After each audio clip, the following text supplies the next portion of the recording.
कुछ लेखों को लेकर के अगर कोई पत्रकार इस बात की बात सामने रखता है, उसे यह समझना चाहिए कि यह बात जग जाहिर है और यह बात भारतीय जनता पार्टी के कुछ बड़े नेता सीधे मंच से कह चुके हैं नरेंद्र मोदी के इरादे क्या हैं। क्या उस समय लोग सीरियसली इस बात को नहीं लिए? और जब भारतीय जनता पार्टी के नेता टिकट न मिलने के डर से इस तरह का बयान दे रहे थे, उससे पहले मैं अब ये बात बता चुका हूं, कह चुका हूं कि नरेंद्र मोदी के इरादे क्या हैं और नरेंद्र मोदी संविधान को खत्म करना चाहते हैं। नरेंद्र मोदी को यह संविधान नहीं चाहिए, आरएसएस भी उसी में से एक है। अब रही बात, मैंने कहा कि आरएसएस भी पस्त हो चुका है। नरेंद्र मोदी सिर्फ हार नहीं रहे हैं, नरेंद्र मोदी सिर्फ आउट नहीं हो रहे हैं, ब्लैकआउट तो पूरा आरएसएस हो चुका है। और इसीलिए पूरा आरएसएस राहुल गांधी के पीछे जाके खड़ा हो गया है। अब आरएसएस ये चाहता है कि राहुल गांधी प्रधानमंत्री बने, कम से कम उन पर बैन तो नहीं लगेगा, वरना अगली सरकार बदलते ही सबसे पहला काम भारत में होगा, आरएसएस पर बैन लगेगा। और वो नहीं लगवाना चाहते आरएसएस वाले, इसीलिए अब वो राहुल गांधी के साथ खड़े हैं, समर्थन दे रहे हैं अंडरग्राउंड तरीके से। बाद में सामने भी आ जाएंगे, आपको वो आगे चल करके दिखाई देगा। और मोदी के खिलाफ अब आरएसएस काम कर रहा है।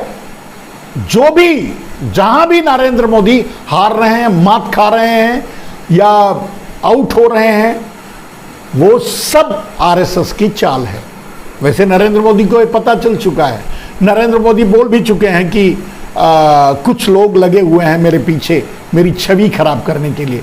नरेंद्र मोदी का इशारा आरएसएस पर ही था, आरएसएस और अरविंद केजरीवाल पे, चूंकि अरविंद केजरीवाल भी आरएसएस के ही हैं, आरएसएस के ही दत्तक पुत्र हैं। इसलिए अब आरएसएस अरविंद केजरीवाल पर दांव लगाना चाहता है 2024 को छोड़कर, 2029 या उसके बाद के कोई टारगेट वो रखना चाहेगा। क्योंकि भारतीय जनता पार्टी के जितने भी नेता थे वो मनोज तिवारी के कथनानुसार सब नामर्द हैं। अब मर्दानगी की बात और नामर्द की बात आप खुद सोच लीजिए, मनोज तिवारी ने गलत नहीं कहा। अगर भारतीय जनता पार्टी में कोई मर्द होता तो मोदी के सामने सीधे मीडिया में आकर यह पूछता कि तुम कौन हो ये डिक्लेयर करने वाले कि अगले प्रधानमंत्री तुम बनोगे, अगला प्रधानमंत्री कैंडिडेट बनकर चुनाव तुम लड़ोगे। ठीक है, कुछ लोगों को कहा जाता है कि कुछ लोग की महत्वाकांक्षा है कि वो बने, या कुछ लोग नरेंद्र मोदी की नीतियों से इत्तेफाक नहीं रखते। लेकिन अगर वो कायर हैं, अगर वो बुज़दिल हैं, अगर वो सचमुच मनोज तिवारी के कथनानुसार नामर्द हैं तो वो सामने नहीं आते। अगर सीधे कहा जाए से नितिन गडकरी कहां सामने आते हैं? लोग बड़ी उम्मीद लगाते हैं कि नितिन गडकरी अब बोलेंगे या कुछ बोलेंगे या कहीं छींक देते हैं, उसको भी लोग कहते हैं कि ये नरेंद्र मोदी के खिलाफ है या। लेकिन सच तो यह है कि कायरता की पराकाष्ठा के नीचे जीते हैं वो लोग, राजनाथ सिंह, नितिन गडकरी, ये फडणवीस या जो भी, या शिवराज सिंह चौहान या महारानी है जो राजस्थान की, वो कहने का अर्थ ये है कि जो वहां से आवाज उठा सकते हैं, उठाना जिनको चाहिए, वो अपने आप को कायरता के नीचे छुपे हुए हैं, नहीं उठा पाते। नरेंद्र मोदी इतनी बड़ी बात कह देते हैं और एक आवाज भी नहीं निकलती। इसको क्या कहेंगे? डेडिकेशन, भक्ति या डर या कायरता? क्या गुजरात लॉबी इतनी हावी हो चुकी है कि वो जिसे प्रधानमंत्री बनाएगी वही बनेगा? यानी भारतीय जनता पार्टी का अस्तित्व खत्म हो चुका है। अब भारतीय जनता पार्टी नहीं रही। जो मोदी कहें, जो अडानी कहें, जो अमित शाह कहें, वही होगा। राहुल गांधी ने बहुत बड़ी गुगली फेंकी संसद में खड़े होकर के रावण के उदाहरण से कि वहां तो कुंभकर्ण और मेघनाथ, अडानी और शाह, इन्हीं दो की सुनते हैं रावण भाई यानी नरेंद्र मोदी, दूसरे की सुनते ही नहीं। बिल्कुल सही बात है, लेकिन प्रश्न ये है पूरे देश की एकता के लिए, अखंडता के लिए, संप्रभुता के लिए कि क्या गुजरात लॉबी या 2-3 गुजराती मिलकर पूरे देश को नपुंसक बना चुके हैं? कोई आवाज नहीं उठाता। और कम से कम उनकी अपनी पार्टी में सबके सब मनोज तिवारी के कथनानुसार हो चुके हैं। कोई तो बोलता। एक आदमी से मुझे बड़ी उम्मीद थी, वो सांस ही नहीं ले रहा है। देश के बहुत से लोग सपने देखे कि वो आदमी प्रधानमंत्री आगे चलकर बनेगा, मुझे तो नहीं लगता, क्योंकि नरेंद्र मोदी तो डिक्लेयर अब 2047 तक कर चुके हैं। पता नहीं रहेंगे नहीं रहेंगे, लेकिन 2047 तक अपने आप को प्रधानमंत्री डिक्लेयर कर, 2024 नहीं।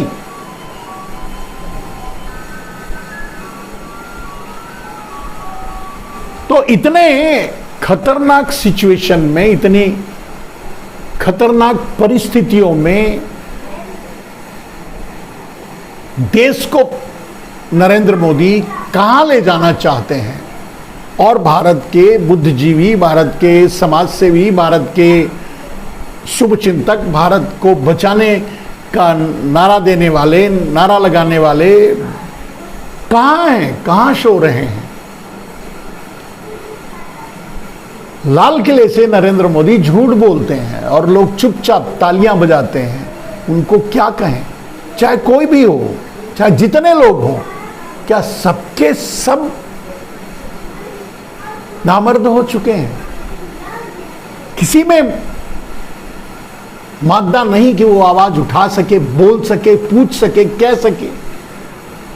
इतनी बड़ी बात, और वही आदमी दूसरी पार्टी पर, कांग्रेस पर परिवारवाद का आरोप लगाती है। नरेंद्र मोदी खुद को स्वयंभू 2047 तक का प्रधानमंत्री डिक्लेयर कर देते हैं, पूरी पार्टी हिजड़ा बनकर चुप रहती है और तालियां बजाती है। वहां इसे परिवारवाद नहीं कहते।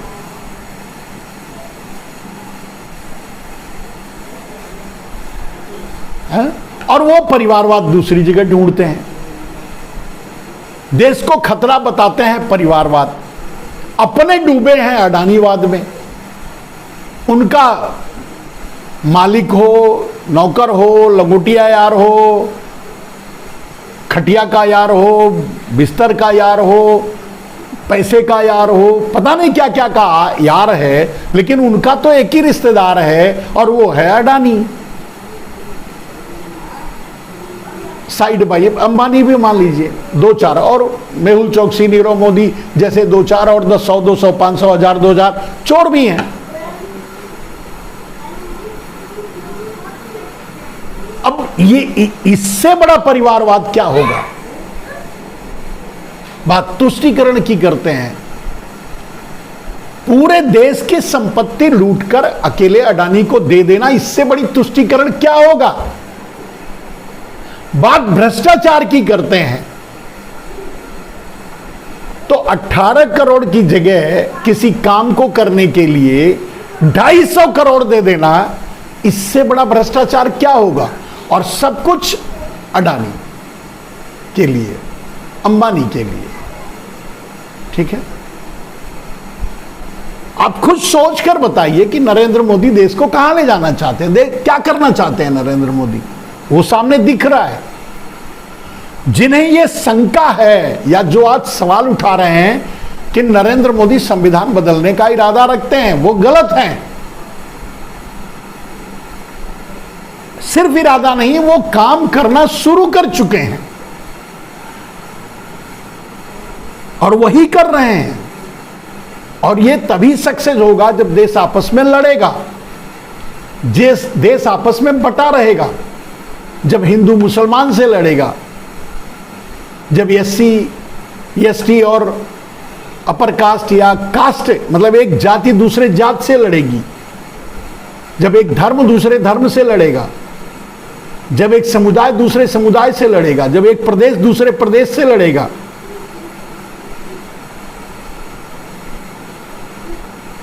जो उदाहरण आपको मणिपुर में देखने को मिला, जब इतने सब आपस में लड़ेंगे तभी तो नरेंद्र मोदी के किसी भी कुकर्म पर सवाल नहीं उठाएंगे और जो चाहेंगे वो करते रहेंगे नरेंद्र मोदी, कोई बोलने वाला नहीं रहेगा। यही इरादा है नरेंद्र मोदी का, यही वादा है, यही काम है, यही कर रहे हैं। तो मेरे दोस्त, नरेंद्र मोदी सिर्फ देशद्रोही नहीं, नरेंद्र मोदी देश की एकता, अखंडता और संप्रभुता के लिए खतरा है। लेकिन नरेंद्र मोदी के लिए अगर कोई खतरा है, नरेंद्र मोदी के लिए अगर कोई खतरा है तो वो है संविधान, वो है लोकतंत्र। नरेंद्र मोदी का कोई दुश्मन है तो वो है संविधान, वो है लोकतंत्र, वो है सीजेआई चंद्रचूड़ और वो है राहुल गांधी। दो चार खतरे उनके सामने हैं और इसी से वो निपटना चाहते हैं, निपटने की कोशिश में लगे हुए हैं और निपटेंगे।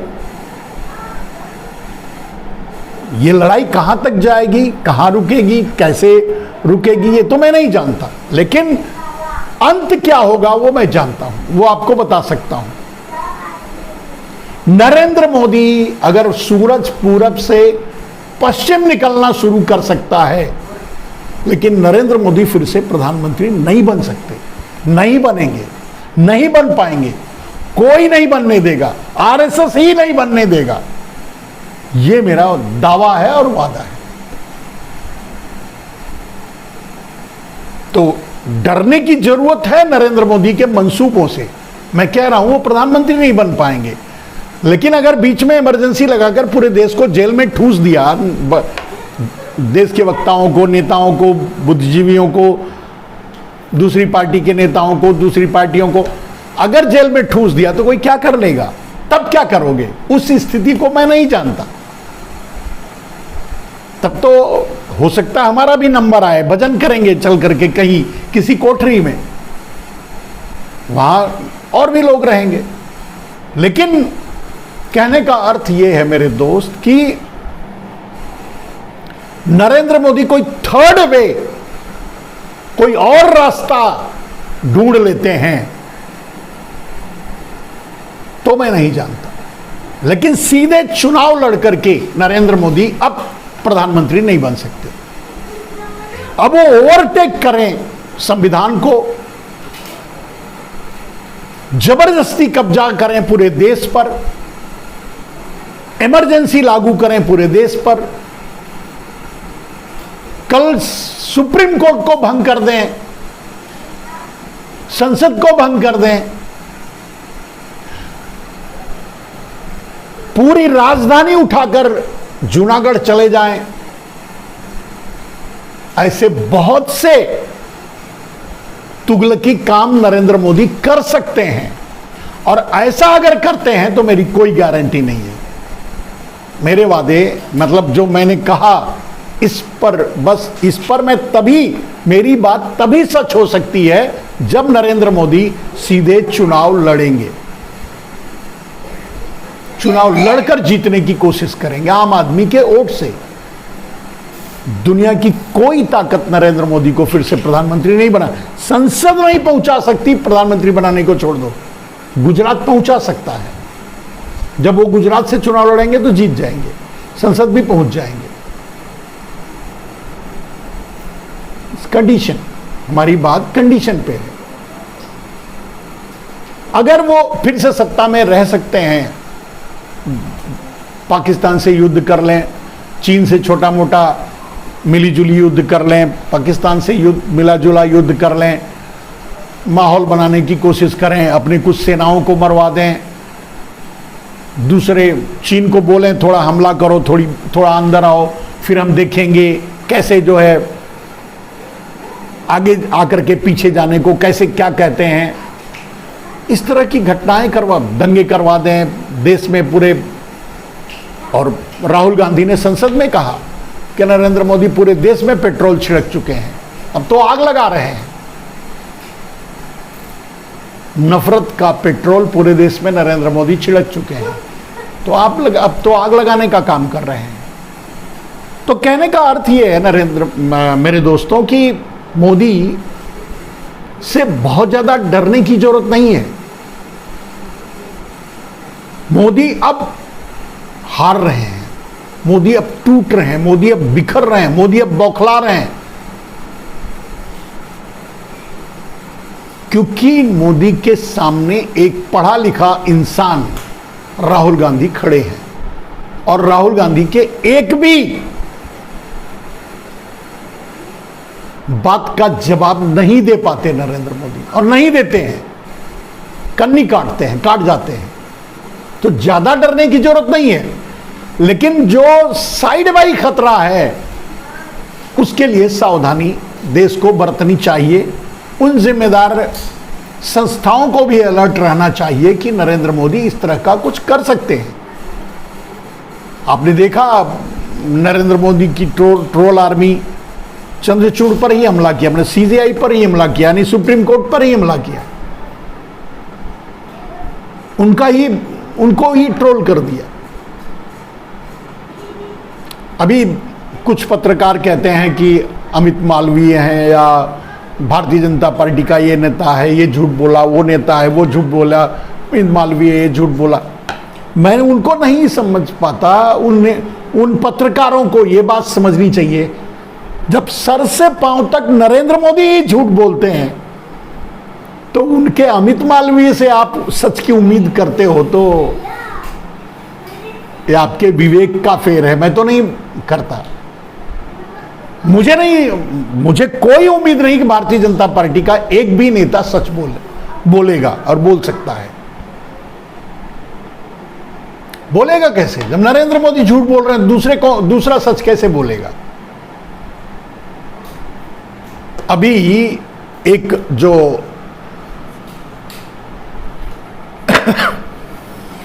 रोड में घोटाले आ रहे हैं, सामने आए हैं नितिन गडकरी के विभाग में, कुछ लोगों का यह मानना है कि वो ये नितिन गडकरी को निपटाने की एक चाल है।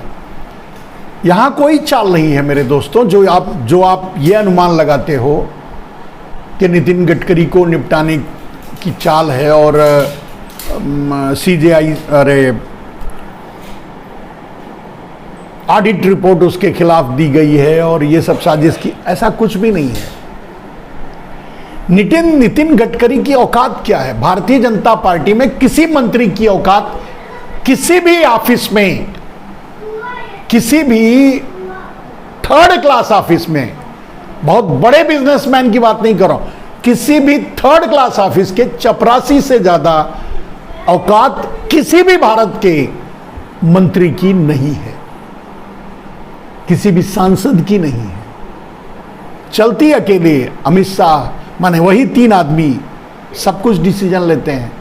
तो नितिन गडकरी इसके लिए जिम्मेदार है। नितिन गडकरी ने इतना बड़ा घोटाला करवा दिया, नितिन गडकरी ने फैसला लिया, ये कोई बात नहीं है, कुछ नहीं है, सच भी नहीं। सारे फैसले मोदी करते हैं, सारे फैसले अडानी करते हैं, सारे फैसले अंबानी करते हैं, सारे फैसले अमित शाह करते हैं। नितिन गडकरी क्या है? चपरासी हैं। एक विभाग में नाम है उनका कि ये मंत्रालय उनके हाथ में है और वो मंत्री हैं, नाम के हैं, कौन जानता है? हम नहीं समझते कि वो अधिकारी उनसे साइन भी लेने आते होंगे या नहीं, या एडवांस में साइन करवा के रख लेते होंगे। भाई प्रधानमंत्री ने कहा है, मोदी जी ने कहा ये साइन कर दो, ये ब्लैंक साइन कर दो भाई, हम जो भी बाद में काम करना होगा कर लेंगे, जिसको ऑर्डर देना होगा दे लेंगे, जिसको पेमेंट करना होगा कर लेंगे। और नितिन गडकरी क्या कर लेंगे? तो नितिन गडकरी के विभाग में नितिन गडकरी ने घोटाला करवाया, ये मान ही नहीं सकता, मैं नहीं मान सकता। नितिन गडकरी की औकात चपरासी जैसी जब है तो नितिन गडकरी घोटाला क्या करवाएंगे? नितिन गडकरी के विभाग को भी तो मोदी चला रहे हैं। अगर नितिन गडकरी के विभाग को नरेंद्र मोदी नहीं चलाते तो सारे कॉन्ट्रैक्ट अडानी के पास कैसे जाते? इससे बड़ा प्रमाण बोलने के लिए कुछ नहीं है। अगर समझदार हो तो काफी है, नहीं है आपकी मर्जी। चलो बहुत हो गई है आपसी बातचीत, आज के लिए बस इतना ही। जय हिंद, वंदे मातरम।